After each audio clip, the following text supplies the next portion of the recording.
From the process of production of capital, whereby absolute and relative surplus value is produced, to the circulation of capital in the form of commodities which are commercialized in the market, all the way to the transformation of value into price and the consumption of commodities in the context of the mechanism of the market regulated by offer and demand, together with a very detailed description of capitalist competition, in which the organic composition of capital has an inversely proportional relationship to the socially necessary time of production, so that when the capacity or the force of production increases through an advancement in technology, the amount of socially necessary time for production is reduced, and this also affects the magnitude of value of commodities, all the way to the explanation of what use value, exchange value is, and the discovery of the two types of labor which are involved in the production of commodities: concrete labor and abstract human labor, which is the substance of value, together with the explanation of how capitalism undergoes different types of crises: crisis of superproduction, crisis of stagnation, crisis of speculation of fictitious capital, crises based on debt, which is courtesy of the financial capitalists, and a class analysis based upon the examination of the social relations of production, so that each class is determined as a social relation to the means of production. The bourgeoisie are the class who own the means of production, and the proletariat are the class who have to sell their own labor in exchange for a salary which does not give back the total amount of objectified human labor, which creates the value which is then turned into price for every commodity produced, and therefore the proletariat receives a salary which only signifies a certain amount of the total value of the product produced, which is given back by the capitalist, and the rest, which is a surplus, is accumulated in the form of private property or reinvested in the cycle of capital. The labor theory of value, which Marx develops in the 3 volumes of Capital, therefore explains the production of commodities, defines what a commodity is, explains the difference between concrete labor and abstract human labor, which is the substance of value, explains the difference between value, exchange value, and use value, explains how commodities can be exchanged even though they are produced by qualitatively different types of concrete labor, and they are the result of different processes of production. The labor theory of value explains what capitalist exploitation in economic terms is. Through the theory of surplus value, it describes 2 types of surplus value: absolute and relative. The Marxian theory of value explains how prices are assigned in the market, and it goes further by explaining what are the causes of the periodic historic crises of the capitalist mode of production. In the Communist Manifesto, Marx and Engels write that the capitalist mode of production is like a wizard who has lost control of the powers he's conjuring from the underworld. And in the Communist Manifesto, even though Marx had yet to begin his proper study of the classical economists, particularly by beginning his studies of Ricardo, which begin in the year 1850 and take him all the way until 1867, when he publishes the first volume of Capital. Even though the manifesto was written before Marx undertook his careful study of the classical political economists, in the Communist Manifesto a description of capitalist crisis is already offered.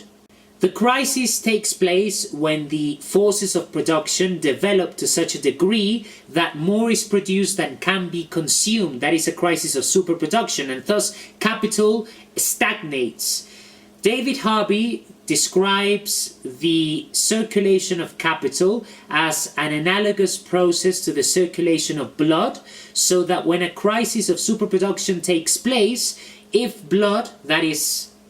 capital, stops flowing, then just like what happens in the body when blood stops flowing, organs begin to die, well, markets begin to collapse, banks begin to close, shops, different types of businesses bankrupt, and a crisis ensues. So a crisis of superproduction can be visualized as the stagnation of the flow of capital, which is value in motion.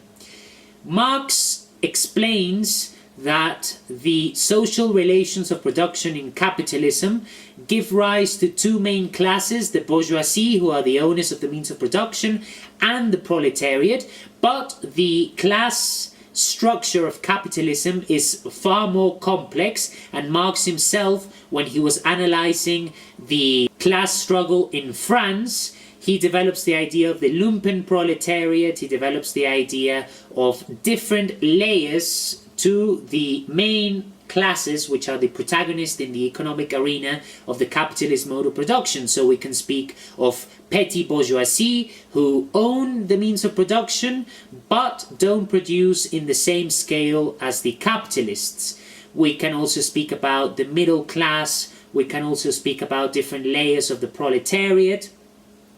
But the underlying social relations of production have been a constant in the capitalist mode of production. Let's take a look at the proletariat. The proletariat is anyone who sells his labor power in exchange for a salary. The proletariat objectifies his or her concrete labor in the production of a given commodity in a certain amount of time, which is the time spent in producing a particular commodity which is then sold. A commodity is a use value which satisfies any type of need. Marx in the first volume of Capital speaks of any needs derived from fantasy or the stomach, so the entertainment industry, movies, films, sports, all that kind of businesses which create enormous amounts of revenues and mobilize enormous amounts of capital are indeed a type of commodity producing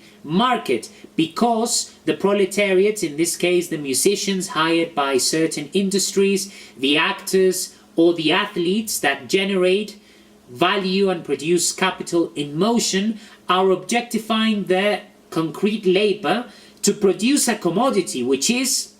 the movie, the film, the song, or the sport which is promoted in a big capitalist industry. So be it the scientist working, for example, in a pharmaceutical industry, the chemist, the biologist, the physicist, if a commodity is being produced by objectifying human labor, then that type of production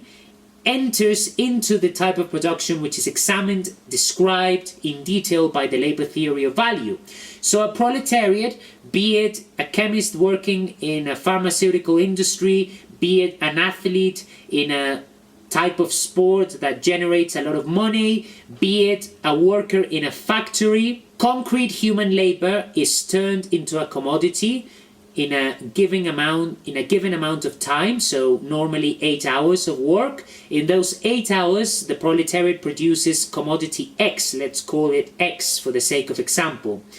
That commodity contains a certain amount of abstract human labor. And what is abstract human labor? Marx takes into account the observation made first by Aristotle when analyzing how and why commodities which have different qualitative properties and are the result of different processes of production can be exchanged. So when we say a phone is worth the same as, for example, 10 coats, we are establishing an equivalence between the phone and the jacket, even though the phone and the jacket constitute two very different commodities. So any type of commodity can be equated with any other type of commodity so long as they have the same price. Price is a measure of the total amount of value contained in each commodity. So what allows commodities to be commensurable, to be exchanged through the relationship of the exchange value, which expresses the amount of abstract human labor contained in each commodity, depends not on the concrete human labor, not on the qualitative properties of the commodities which are exchanged, but it depends on the amount of value generating substance, which is abstract human labor. So if we have the case in which one phone is worth the same as 10 coats, even though the phone satisfies different needs, has different qualitative, physical, chemical properties as those of the jacket, and even though the process of production necessary to elaborate the phone is qualitatively different to the process required to fabricate the jackets, what these two commodities have in common is that they have the same amount of abstract human labor, and that is reflected in the circumstance that their price is equal. So if we say one phone is worth the same as 10 jackets, or one phone has the same price as 10 jackets, we are saying that the phone has the same amount of abstract human labor contained in it as do 10 jackets. So Marx, in the first volume of Capital, describes how the proletariat goes into a factory, goes into his workplace, and in a given amount of time, let's say 8 hours, produces a commodity. That commodity is the result of concrete human labor, which is described as the specific type of labor that the proletariat does in order to produce a particular commodity. So the specialists, the technocrats, the professionals who study to produce specific commodities, for example, a software programmer who develops a commodity, a computer program, an app for a phone, that is a commodity. Even though it's in the realm of the virtual, in the realm of computer technology, it's still a commodity because it has a price and because it is the result of a certain amount of concrete human labor objectified, which implies a dynamic between salary, surplus value, price, value. The crucial thing to understand is that the proletariat, be it a worker who is laboring in a factory which is creating cars, aeroplanes, jackets, whatever it is, whatever type of commodity, be it immaterial commodity like a song which sells a lot in the music industry, like the business of entertainment in a sport, like a movie, or like a physical commodity such as a camera, a phone, a jacket, whatever it is, that commodity is the result of a specific type of labor. So the labor required to produce the phone is qualitatively different to the labor required to produce the jacket. And each commodity needs a specific type of labor for it to be produced. Now that is concrete labor. Now when the commodities are exchanged, they become exchange values. And when we look at commodities from the perspective of exchange, we have to make abstraction of the commodities as use values. So when we say one phone has the same value, has the same price, is worth the same as 10 jackets, we have to make abstraction of the qualitative properties and specificity which make the phone what it is, and because in this case we said one phone equals 10 jackets. So we make abstraction of the qualitative specificity of the commodities involved in the relation of exchange, and we look at commodities as certain amounts of abstract human labor. The price of a commodity is the measure of the amount of abstract human labor contained within a commodity, and it regulates the dynamics of exchange. So when capital is generated in the process of production, that capital circulates in the market until it is bought by a consumer, and that circulation of capital is the motion of value, and that value is generated by abstract human labor. So Marx explains how commodities are produced, explains the difference between use value and exchange value, and very important, Marx describes surplus value. Surplus value is the amount of value which is generated by the labor of the worker, the producer, the proletariat, and which is not returned in the salary. That extra value, that surplus, is accumulated in the form of private property by the capitalist. So the first consequence, the first economic implication of the antagonism between capital and wage labor, and thus the antagonism between the bourgeoisie class and the proletariat, and therefore the basis for exploitation, is that surplus which is produced by the labor of the proletariat is not returned in the salary, but is accumulated in the form of private property, which the capitalist then can choose either to take as private profit or to reinvest in the cycle of capital. Now, when a commodity is produced and it is commercialized in the market, then Marx describes the mechanism of the market, the question of demand and offer, the dynamics involved with competition in a very rigorous manner. And he then describes how competition is regulated by the acquisition of profit, and the capitals that have a greater organic composition, which are technologically more developed, take away from those capitals which are less developed, and therefore a type of exploitation within the capitalists take place, because those with more technology can expect to gain more profit and end up destroying the capitals which don't have enough productive forces, or the petty bourgeoisie that cannot keep up with the advancement of technology in terms of competition. So that in the first volume of Capital, for instance, when Marx establishes that the magnitude of value, and we have to remember that value is produced by abstract human labor, the magnitude of value, the amount of value a given commodity possesses, is proportional to the total amount of socially necessary time invested in the production of that commodity. So the greater the socially necessary time of production, the greater the amount of value contained in a commodity, and the greater its magnitude of value, the greater its price. So when capitals develop their organic composition, they improve their technology, for example, that necessary social time of production is reduced, and with that reduction of the socially necessary time of production, value decreases, but that decrease in value, which affects surplus value, is compensated by the profit gained in sheer numbers. So even if the socially necessary time of production is reduced, the capital that has improved its technology will compensate in terms of profit by selling more commodities faster, because it produces more in less time, and that eventually weakens the other capitals that have not improved their technology, until those capitals have to liquidate their businesses because they are driven into bankrupt or assimilated into the bigger capitals. So it's a true battlefield in the context of capitalist competition, and that also is clearly explained by the labor theory of value. One key element of the labor theory of value which Marx develops is the idea of the periodic crisis of capitalism. Capitalism has been in crisis for hundreds of years. These crises force the bourgeoisie to adapt and to change slightly the relations of production in order to go from the period of a depression, of a recession, of a crisis of stagnation, into a new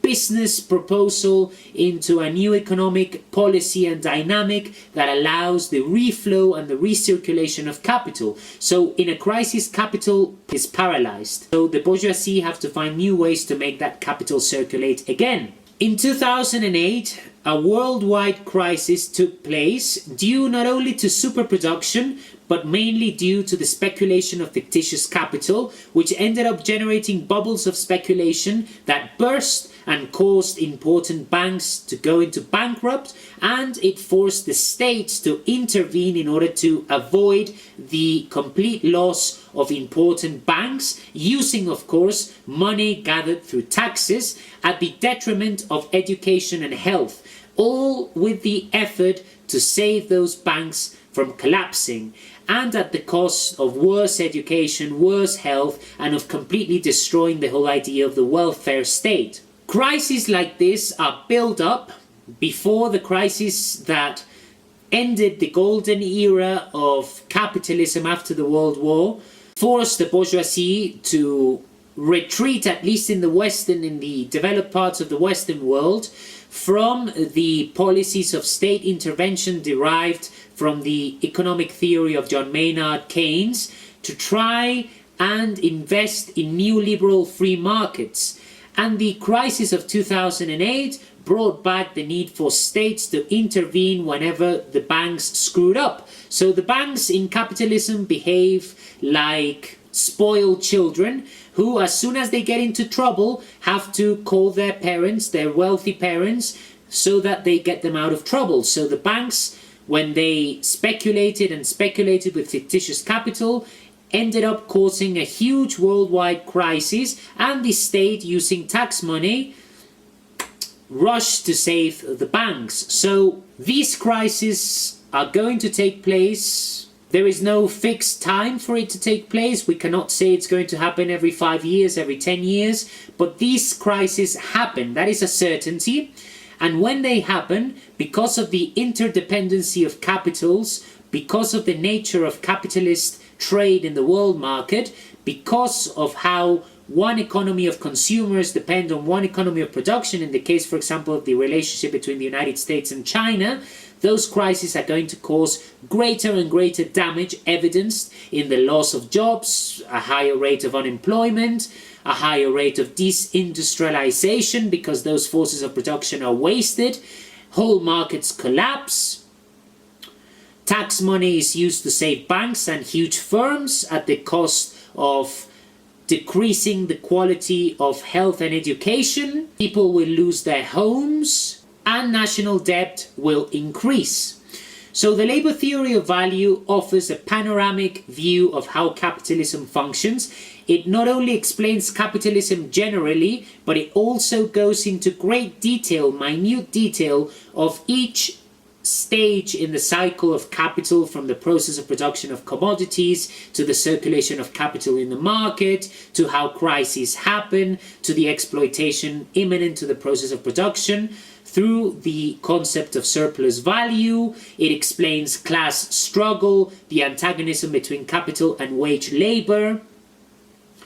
And if we look at the young Marx, the economic and philosophical manuscripts of 1844, we find, for example, the category of alienated labor. And alienated labor in economic terms is described through Marxian theory as the subjugation of wage labor into capital, which is that capital gradually dominates the entire process of production and turns used values into exchange values. This helps explain why in today's world, while 9 million people starve to death every year, and while billions live on only roughly $1.20 a day, science, technology, and social wealth is used to produce commodities which we don't really need, but are more ideologically imposed at the cost of precipitating the crisis of the environment, at the cost of exploitation in the process of production and exploitation of periphery countries. That is, according to Samir Amin and philosophy of liberation, those third world nations which are exploited in the world market through the concept of uneven exchange, which is a development in Marxist economic theory. And it also helps to explain why scientific developments are often employed to destructive causes, such as increasing the destructive capabilities of weapons of mass destruction, why science is utilized to produce medicines not with the purpose of curing disease, but simply generating cycles of consumption and dependency. And it helps to explain various geopolitical dynamics. It helps to state how the neoliberal state functions in relation to economic interests. And most important of all, the whole emphasis of that Marxian analysis of capitalism is to show the contradictions imminent to the capitalist mode of production, which are destroying the environment, which are accumulating weapons of mass destruction, which are threatening the future of our species, which is generating a more centralized private control and ownership of the means of production, of science, technology, natural resources, and socially produced wealth, which is causing more crises to erupt at the world market level. And all these contradictions lead to the urgency of transforming capitalism through the idea of praxis, that revolutionary praxis that must abolish the contradictions of the capitalist mode of production in order to create a society that offers a better quality of life, a society with no exploitation, a society with no private ownership of the means of production, a society in which science is not used for the purpose of increasing the destructive capabilities of nations in the context of war, but a science that is used to improve our quality of life, not with the interest of gaining profit, but with truly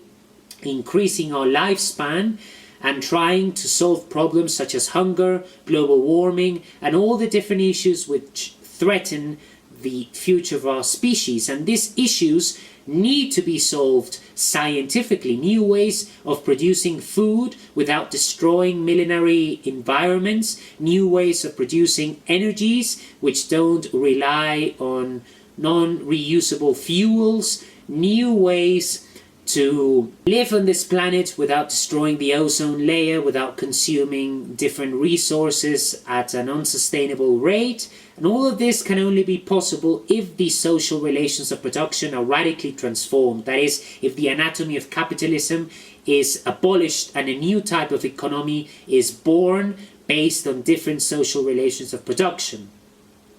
That is the true legacy of Marxist thought, the urgency to transform the capitalist mode of production. And time is running short. Unfortunately, we are in a critical moment in history. The time to act is now.